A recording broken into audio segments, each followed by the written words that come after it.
I'm Megan Rosenthal. And I'm Alexis Lee, and this is the Mayo Lab podcast.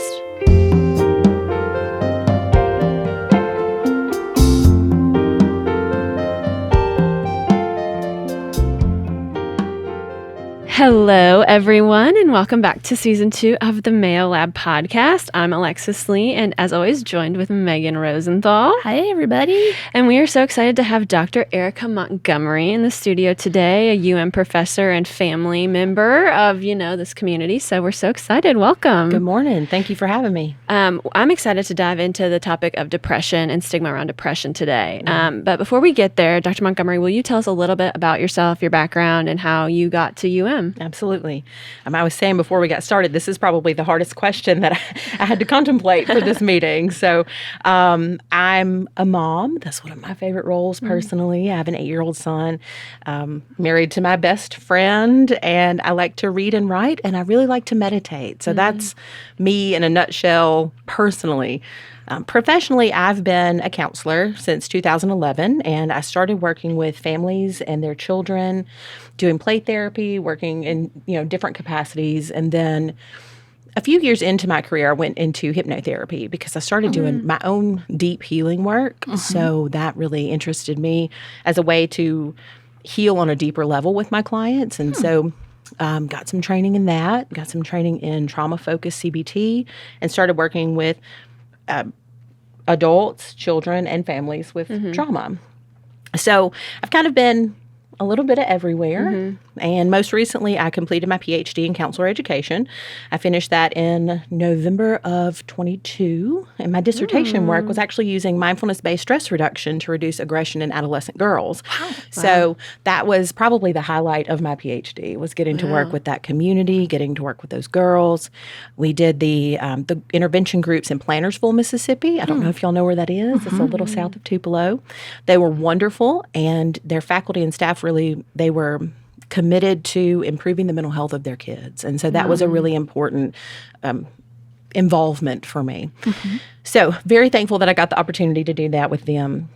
But currently, I am working for the University of Mississippi, like you mentioned.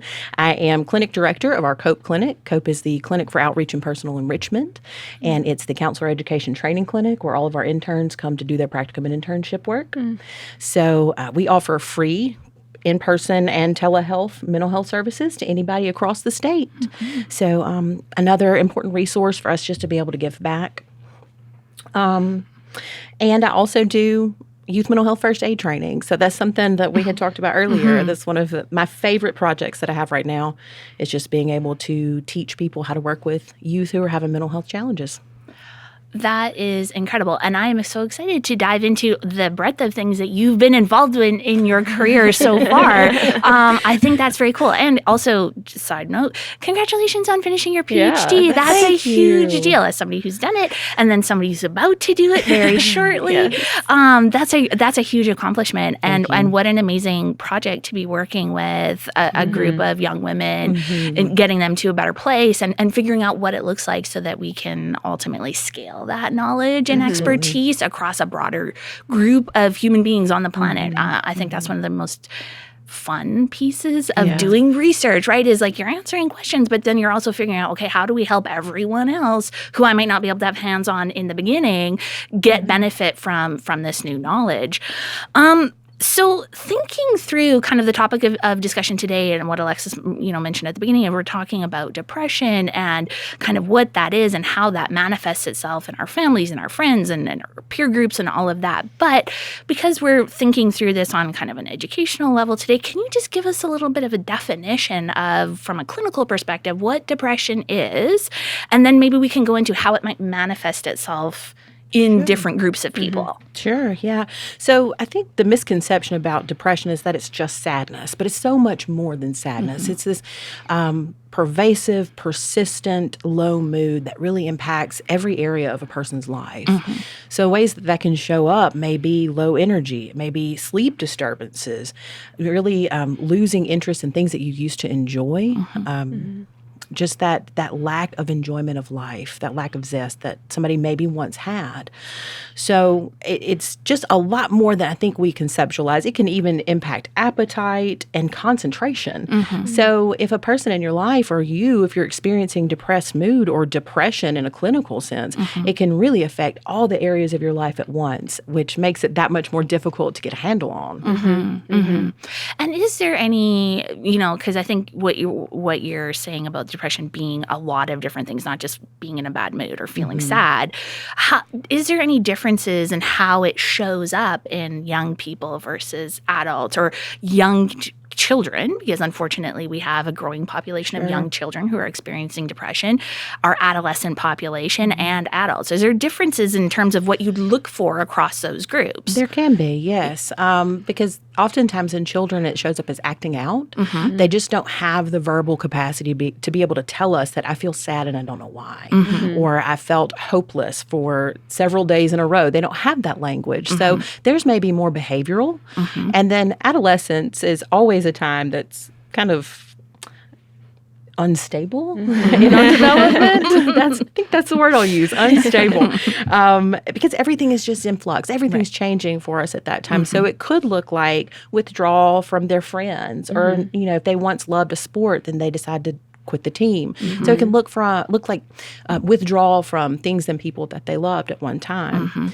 And then in adults, we have a different level of responsibility in our lives. We have things like, I need to go to work, I need to pay the bills, I have family. So ours may be more subtle, but it can still show up in things like depression, lack of concentration, low mood, lack of sleep, lack of appetite. There are just more subtle ways that it may show up in adults. How do you differentiate between maybe like a few days of just being, something's happened? Sad. Yeah, and you're sad, or maybe you are trying to get over, it's been a bad meal and you just don't realize like that it's maybe not the flu or food poisoning, but you just don't, what is the line, or how do you walk that to say, maybe I'm just having a bad week or a bad day versus maybe it's a month, I guess. Maybe I'm answering my own question. Well, I definitely think that the frequency and the duration of the symptoms tells us a lot about what's going on. But depression is much more than just environmental or situational. There's biological and psychological factors as well. So it could be a low mood that you can't shake for a long time, like you said. It could be something that's brought on by the loss of a loved one and start like grief and depression with grief. So it can come on and stay on for different amounts of time. Yeah. I think that one of the other things that kind of strikes me around this topic and in our overall theme for the season 2 of the podcast this time around related to stigma. And I wondered if we could get your thoughts on stigma related to depression in particular, but mental health in general, as you have viewed it as a clinician and provider in that space. Honestly, stigma is one of the biggest barriers to treatment that I've come up against with my clients. Because there's so much shame around mental health challenges. There's not only the mental health challenge you're dealing with, but when you go to someone in your community and they tell you, well, you just need to pray about it harder, or why don't you cheer up, or try thinking about something else. There's this internalized shame that maybe I've done something wrong to cause this, or maybe there's something wrong with me. And so when we have that stigma of it's a character defect to be depressed or to be anxious or whatever mental health challenge you're going through, then it becomes this shameful experience, and really that keeps people from reaching out for help. And what are some of the ways in which you work through? So, because what we've learned so far this season that stigma affects different levels and different kinds of ways, right? From the individual to the family to the community. But when you're working with that individual who is finally found some way to get the courage up to come and ask for help, and how do you work through that internalized shame that they might have that they have done something wrong, or that they have a character defect, as you said, to get them to a place where they can be accepting of the help that you could be providing to them? Right. Well, that's a great question. I think just the act of reaching out, of realizing that this is something bigger than I can handle, is already a step towards healing that shame, and being that person that can sit there non-judgmentally with them and just sit in that space and hold that space for them really goes a long way to healing that. There's so much judgment outside of that relationship in therapy that we get the privilege of holding that time with them so that they have that place where they don't have to face that judgment. What does, because we hear a lot about this in kind of the wellness community and the self-help space, holding space, being non-judgmental. What does that mean in practice? Because we get into the weeds on this podcast. Like, so what does that actually look like in practice, right? Because it's one thing, I'm non-judgmental. Okay, but what does that mean? Right. So first off, as counselors, we have to be aware of what our values are, of what that looks like when we go into a space with somebody. What do I think about depression? What do I think about positive psychology and self-help and the tools that are available out there?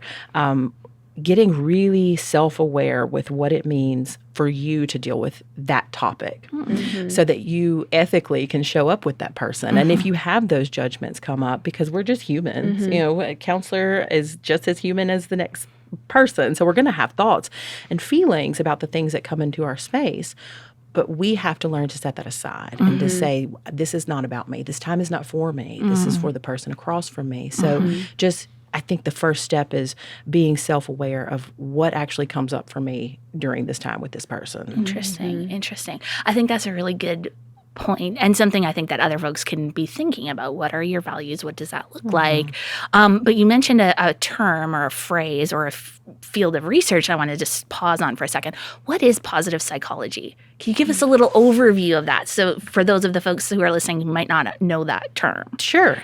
So positive psychology really has kind of come into its own in the mainstream media with social media, with people on TikTok, YouTube, wherever you make your videos, talking about just ways to help yourself to stay positive, to reframe thoughts in a positive way.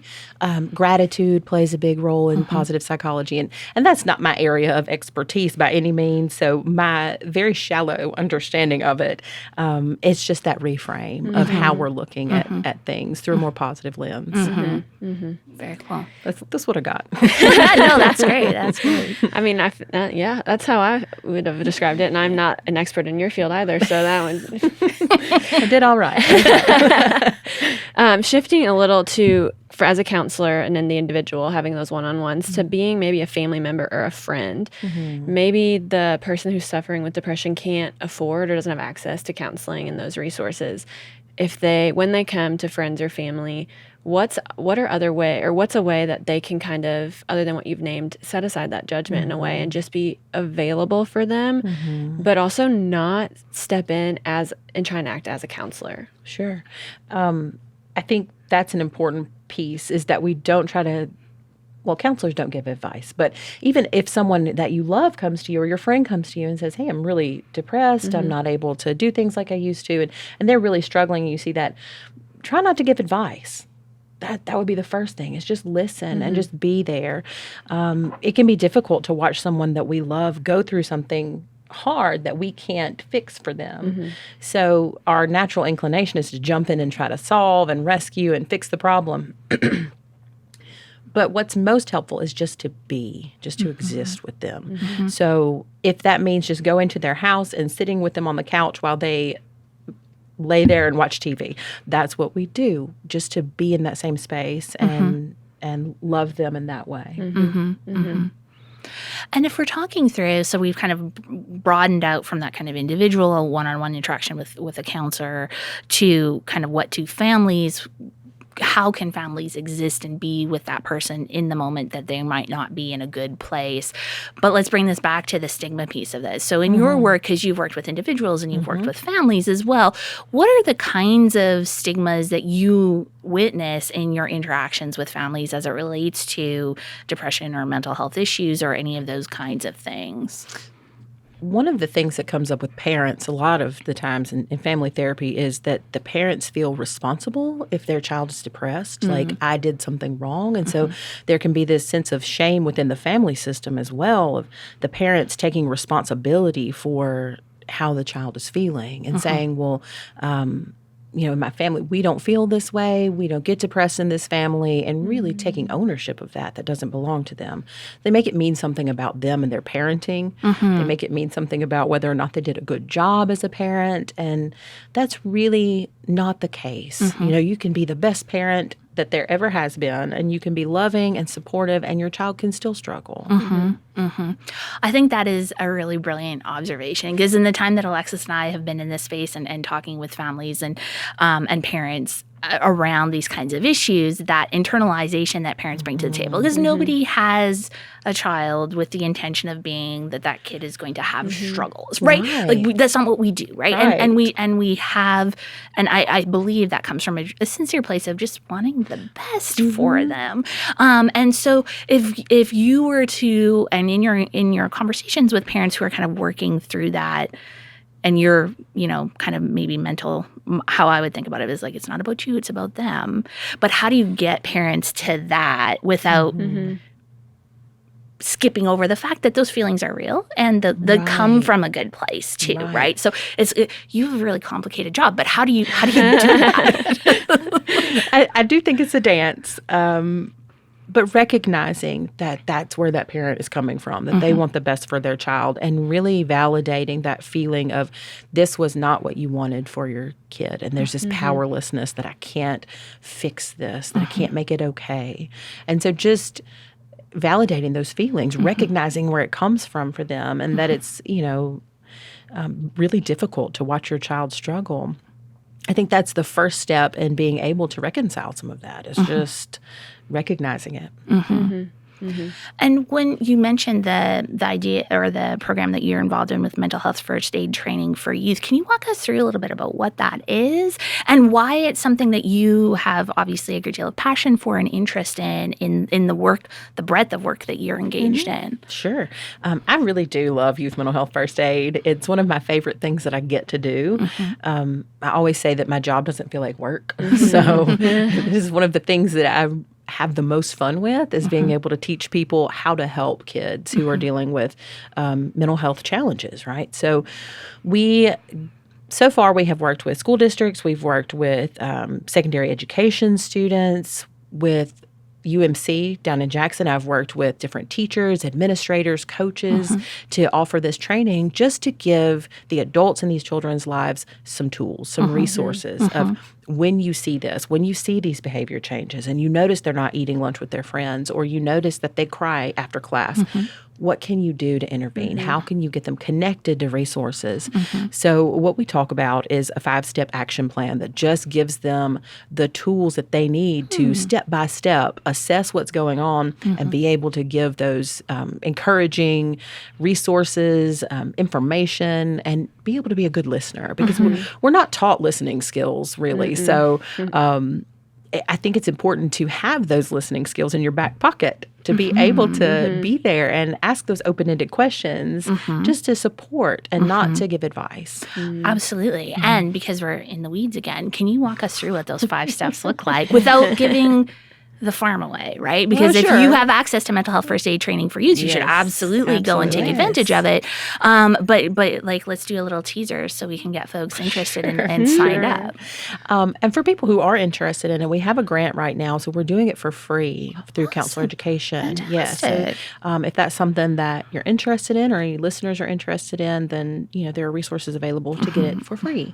But so, like I said, there's a 5-step action plan that's all revolving around assessment. And each step you want to assess and be sure that there's no risk of harm to the child or the people around you, that it's not a crisis situation where we're not looking at something like an overdose or suicidal ideation. So we want to constantly assess for that crisis and that risk.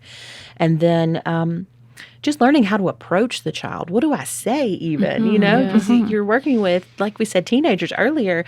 They're very, there's a lot of instability for their relationships and their self-concept.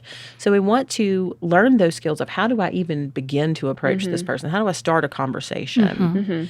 And then from there, just learning those listening skills and what resources are available and how do I get them connected to that? So in a nutshell, that's the 5. That's perfect. No, thank you.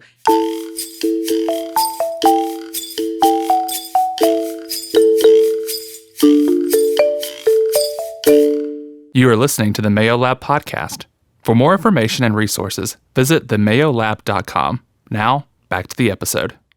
No, and I think I want to circle back to what you said too about listening skills, right? Because I think that my dad used to say this to me all the time. There's a difference between listening to wait for your turn to talk and listening to listen to what the person is saying. And so from your perspective and your area of expertise, what are listening skills and how do we practice those? Well, your dad was absolutely right. For one, good job, Dad, because there's a difference in listening to respond and listening to understand. Right. So when we're sitting with someone and we really want to hear what they're saying, we want to listen to understand where they're coming from. Part of that includes putting those judgments down, putting down that what I think about this and really hearing where they're coming from and what their experience is. So I want to listen to you, to understand you, and to understand your worldview. And I lost the question.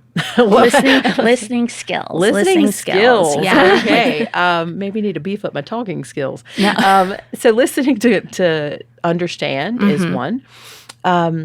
Good eye contact. Be sure I'm attending. Be sure I'm with you. Don't have your phone out. Don't, if somebody's talking to you and you're on your phone, that really leads them to believe that you're not engaged, that you don't care. Right.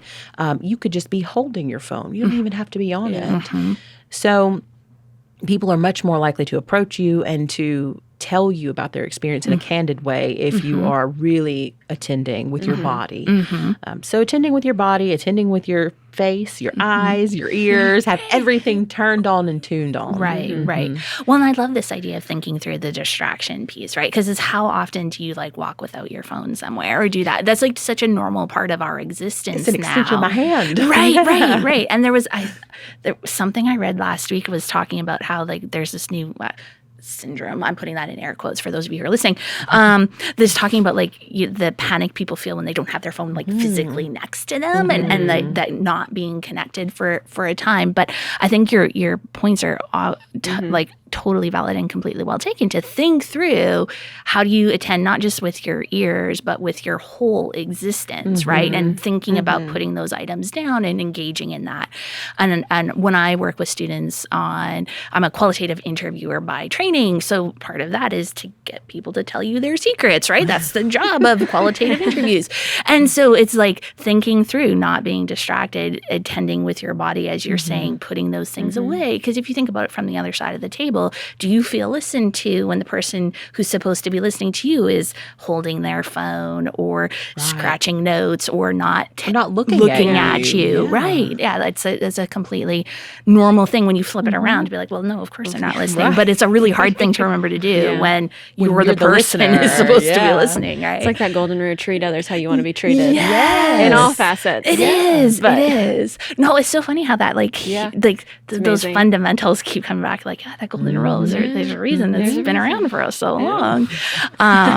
No, that's awesome. I love that. And so I'd like to switch gears. So we talked, about individuals. We've talked about kind of family units and friend units and kind of people within your inner circle. Let's talk about communities now. What does depression-related stigma or mental health-related stigma, what impact do you see that has on our communities on a larger scale? Sure. Well, for one, I think that the stigma, the shame around mental health challenges is really perpetuated and reinforced in our communities. Particularly in the South. I'm not sure if it's a Southern thing or if it's if that's just my perspective because that's where I am. But I noticed that there's always this we're going to keep that quiet mentality. And so the more that our communities can learn about what these symptoms really look like and the range and severity of these symptoms and how we can help, I think we're going to see more healing in our communities on a larger scale, in a bigger sense. And circling back a little bit to depression, this idea, depression, I'm assuming, but does depression exist in a silo? Or is it a side effect of other maybe mental illnesses or struggles? Or can other mental illnesses and struggles be a side effect of depression? All of the above, yes. Yes. So depression can be standalone. You may not have any other co-occurring disorders with it, or it could be part of another set of issues. certainly it can be part of other issues like bipolar disorder, because there's the ups and downs, the highs and lows with that. But it also is seen pretty frequently with anxiety as a co-occurring disorder. So, and I think that's a real struggle, a real challenge to balance both of those things. I've seen that a lot with my clients, is that they feel anxious, but they're too depressed to do anything about it. Or they feel depressed, but they're scared to reach out for help because they have both of these things happening at the same time. And so, yes, depression can be by itself, but often we see it with other things, particularly when there's been a major life change, adjustment issues, like I said earlier, grief. There are environmental factors that can contribute to that as well. So it can definitely be with other issues. How long, in a way, and I'll phrase this, like my counselor at one point had me do like a scheduling thing. It was like, look back in your calendar 6 weeks ago and kind of see what has happened, and then what is causing some of the issues and struggles I'm having now. Is there like a time frame that maybe if a environmental changes happen, a move, a grief, that maybe the pent-up energy can take longer to show than rather than be right away? Well, sure. With adjustment disorders, what you're usually looking for is something that is acute, so 6 months or less. And then something more chronic would be a different diagnosis. It might be something like major depressive disorder. So if we're looking back 6 weeks, then that can absolutely be an adjustment. So I think it's important, too, you bring up an important part of this is knowing what happened just before the change occurred in your mood, right? Looking at what are some of those environmental factors that are happening for me around the time that I noticed that I stopped wanting to go out with my friends, or that I stopped wanting to get up and go to work, or wear necklaces. Yes. I just started wearing necklaces again post-pandemic, realized I was not the pandemic taking advantage of all of my fabulous clothes, right? The pandemic conversation will probably be it's a whole other that's a whole other season. Oh my gosh, yeah, absolutely. I actually just read this morning, I wrote it down, an article from Berkeley that reported depression rates since COVID have tripled in the U.S. Wow. Yeah, I was really floored by that. Yeah. And I mean, that's what's reported. And we know that so much goes unreported because of things like stigma. That people are just afraid to reach out for help. Yeah. Earlier, I mentioned that adults, they have all these responsibilities, and so it may look different, more subtle. But that could also be because people are afraid they're going to lose their jobs. They're going to lose their kids. Because we still do have this thought that it's a character defect to be depressed. Right. So, COVID. That's a whole conversation. That is a whole conversation. But I think your statistic there saying that the rates of reported depression have tripled since the pandemic is such an important observation, because I think that we have this weird balance when we're talking about mental health issues, things like depression, anxiety, et cetera, because we have this idea that the stigma has prevented some people from getting the care that they need. But we're also seeing that this like skyrocketing in number of reported cases and number of instances. So on one side, it kind of gives me a little bit of hope, because at least maybe those cases already existed and folks are getting help now and we didn't know, right? So there's like a shift in the conversation that's taken place since the pandemic that minimally, maybe, we can go and seek out some assistance, right? And we've made it so much more accessible now. Right. With telehealth. Telehealth has become much more accessible. That's the word. And so even at the clinic at COPE, we implemented telehealth as a kind of a response to COVID. And we continued it to this day. Yeah. And it has been just a tremendous tool in being able to help people across the state who may not be able to get to a counselor. Right. Like you said, they may not have the resources, the money, the transportation. And so just being able to meet them where they are, to tell them that, you don't have to come to my office on my turf. Right. I can meet you on your couch. Right. It's been so helpful in getting people the help that they need in various settings. So it's been great. Yeah. And I think that coming back to this conversation around, what you mentioned earlier about kind of how we think about and talk about mental health in the South being potentially a barrier to seeking out treatment. And I think one of the things that I have noted in the time that I've been in this space is that despite what we maybe say publicly, everyone, whether it's you, your close family, your friend, somebody else in your community, we all know somebody who's suffering with this, right? Know somebody who is suffering with substance use disorder or a mental health concern or some combination thereof. What are some, from your perspective and the work that you've done in this space, things that we can think about doing to kind of like throw back the veil on that? Because we know it's there. We're just not talking about it, right? So how do we start talking about it in a way that like demystifies it and destigmatizes it? Right. I think, just talking about it in general, it's not something we sweep under the rug. It's something, people still whisper, she goes to therapy. So we don't need to whisper about our counselors. And I've noticed that this younger generation coming up, they will shout it from the rooftops. I go to therapy on Tuesdays at 2:00, and they are proud of it. Right. And so I think that our younger people are really leading the cause on that, of just being vocal about it, talking about it, saying there are resources available if you are suffering. You don't have to struggle alone. But as far as how to talk about it, that is a really good question. I think that's something that we're all trying to figure out together right now, is how do we openly talk about these issues, letting people know that it is okay to be in that place. And we're seeing a lot more of that now. It's okay to not be okay. Right.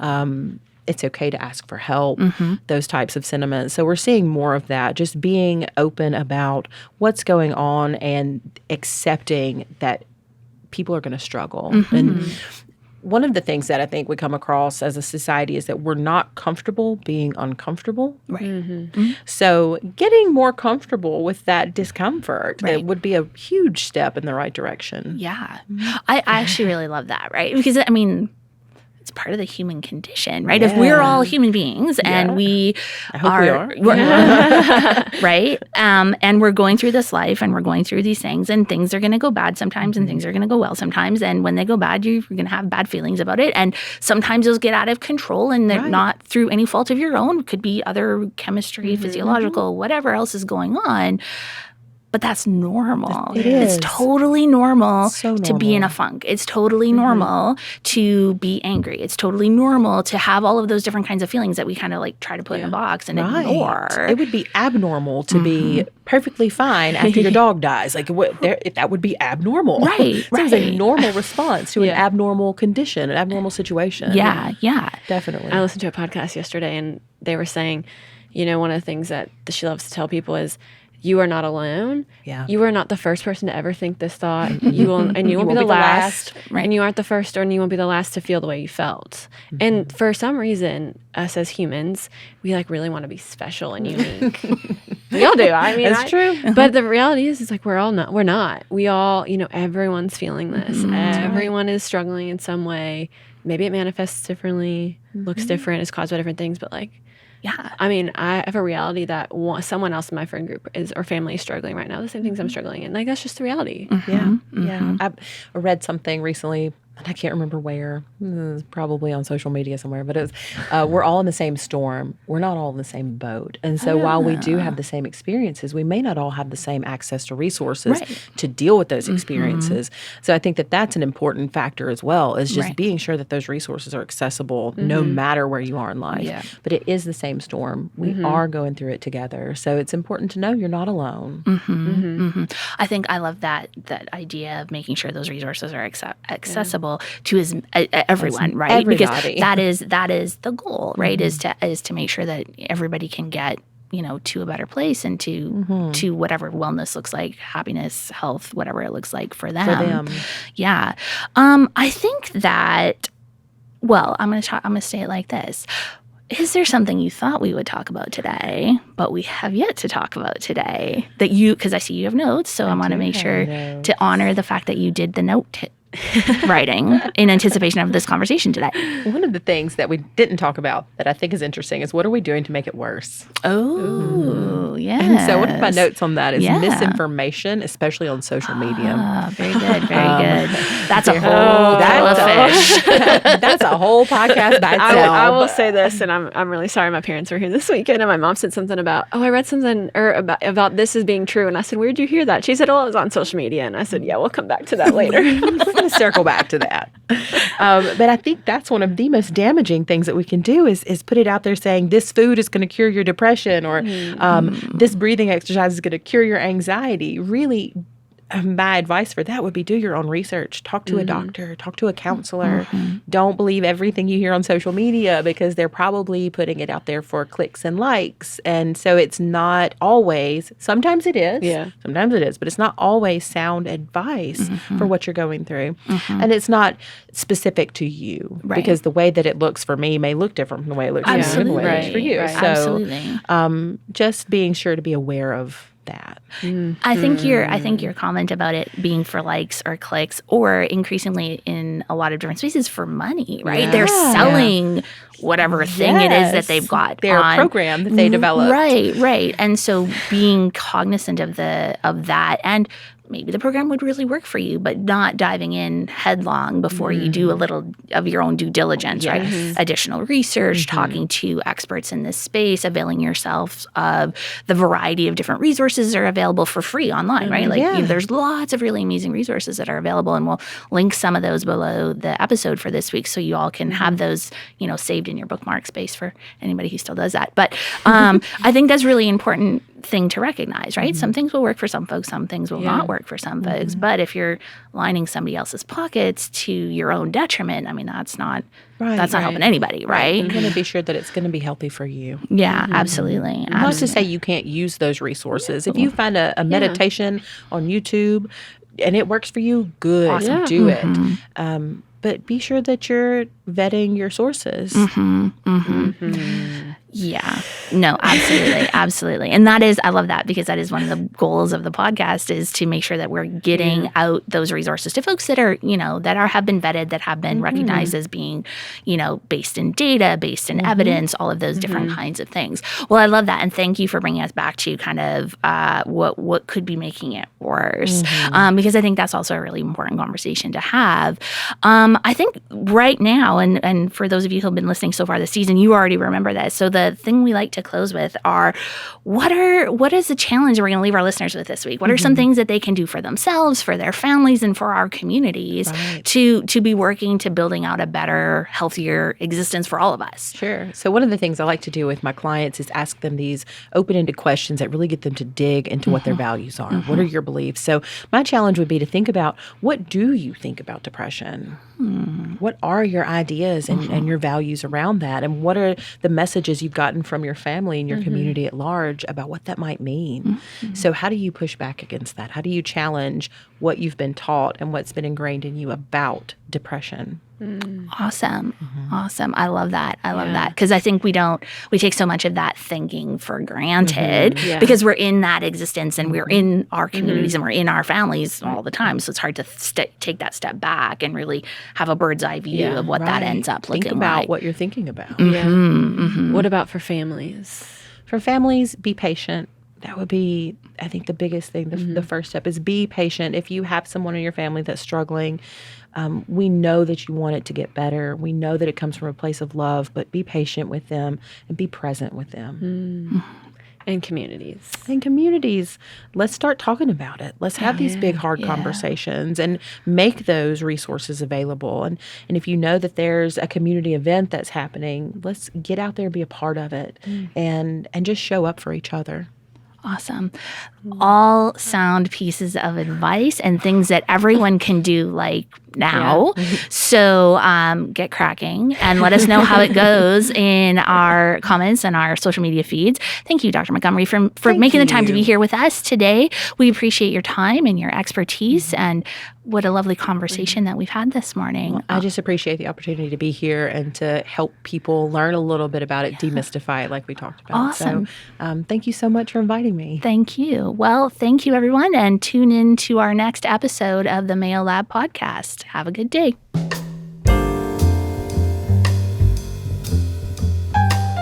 Thank you for joining us on this episode of the Mayo Lab podcast. The Mayo Lab podcast is produced by Dr. Natasha Jeter, Dr. Megan Rosenthal, Alexis Lee, Slade Lewis, and Hannah Finch. This podcast was recorded at Broadcast Studio in Oxford, Mississippi. The show was mixed and mastered by Clay Jones, and our original music was composed by Slade Lewis. The Mayo Lab podcast is brought to you by the William Magee Institute for Student Wellbeing. For more information on the Mayo Lab podcast, head over to themayolab.com and follow us on social media at the Mayo Lab. If you enjoyed listening to the Mayo Lab podcast, we'd love for you to subscribe, rate, and give a review on iTunes, Spotify, or wherever you are listening to this podcast. This podcast represents the opinions of Dr. Megan Rosenthal, Alexis Lee, and their guests on the show. This podcast is not intended to be a substitute for the medical advice of a licensed counselor or physician. The listener should consult with their mental health professional in any matters relating to his or her health or the health of a child.